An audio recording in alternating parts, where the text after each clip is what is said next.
conference is going to address, as you know today, trends for 2013. And the question is, where are we going? I'm sure that our speakers will touch upon the fact that there are three major centers, economic centers of the universe today, the United States being one of them.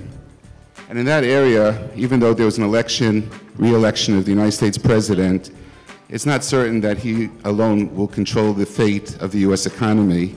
In a few weeks, we will know if we're going to jump off the cliff or move back from the cliff. בשנתיים האחרונות, 2011-2012, הבורסות בחו"ל הניבו תשואה גבוהה יותר משמעותית מהבורסה המקומית.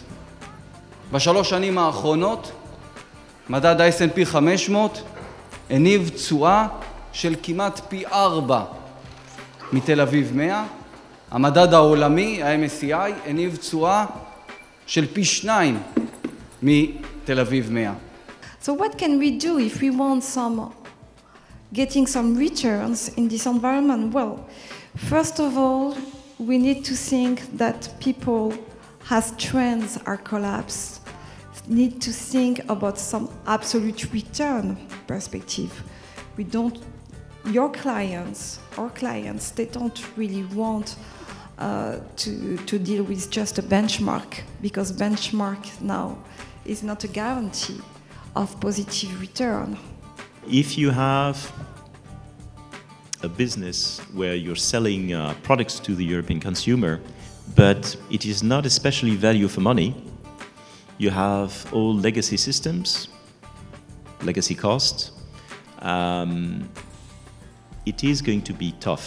It's already tough.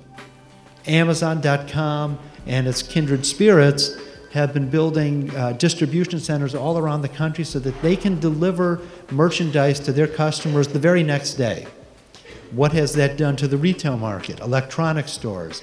Circuit City was the biggest electronics retailer in the United States. It died a couple years ago.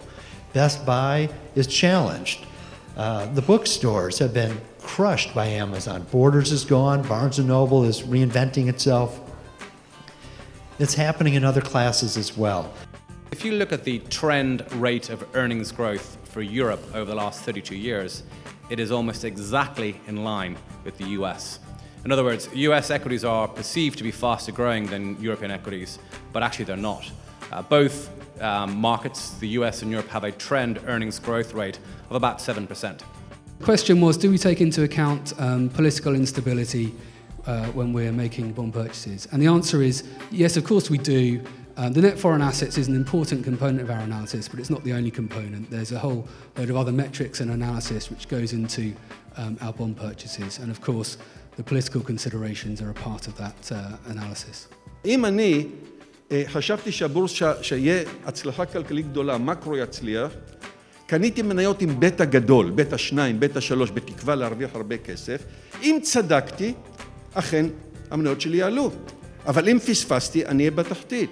ולכן, מה שאני אומר, אנחנו לא יכולים לנבא מה שיקרה במקרו, לא יכולים לנבא התפתחות בינלאומיות כלכליות. אחרי שמצאנו את מנהלי קרנות הגידור הכי טובים, diversify. אל תשקיעו את הכל במקום אחד. תנסו לחלק, לפזר את הסיכון כמה שיותר, כי בסופו של דבר כולנו אנשים, וכולנו יכולים לטעות.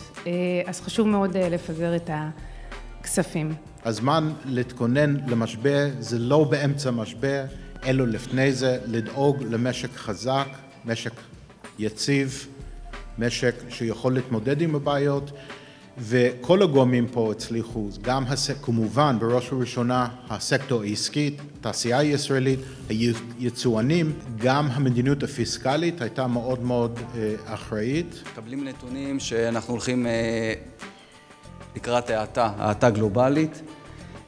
אנחנו רואים את זה גם בנתונים מארצות הברית, רואים את זה גם בנתונים מסין. האם לדעתכם ההשפעה של שתי המעצמות האלה אכן תשפיע על שאר המדינות, על הכלכלה הגלובלית? ללא סין והמדינות המתפתחות ובראשן סין, אני חושב שהכלכלה הגלובלית הייתה נראית במצב הרבה יותר חמור לאור המשבר של ארצות הברית ואירופה. אם לא היה הקטר הזה, של העולם, אז השקיעה הייתה כמובן גדולה בהרבה. אין ספק שהכלכלה הסינית בראש ובראשונה תהווה משקל הולך וגובר בכלכלת העולם הגלובלי.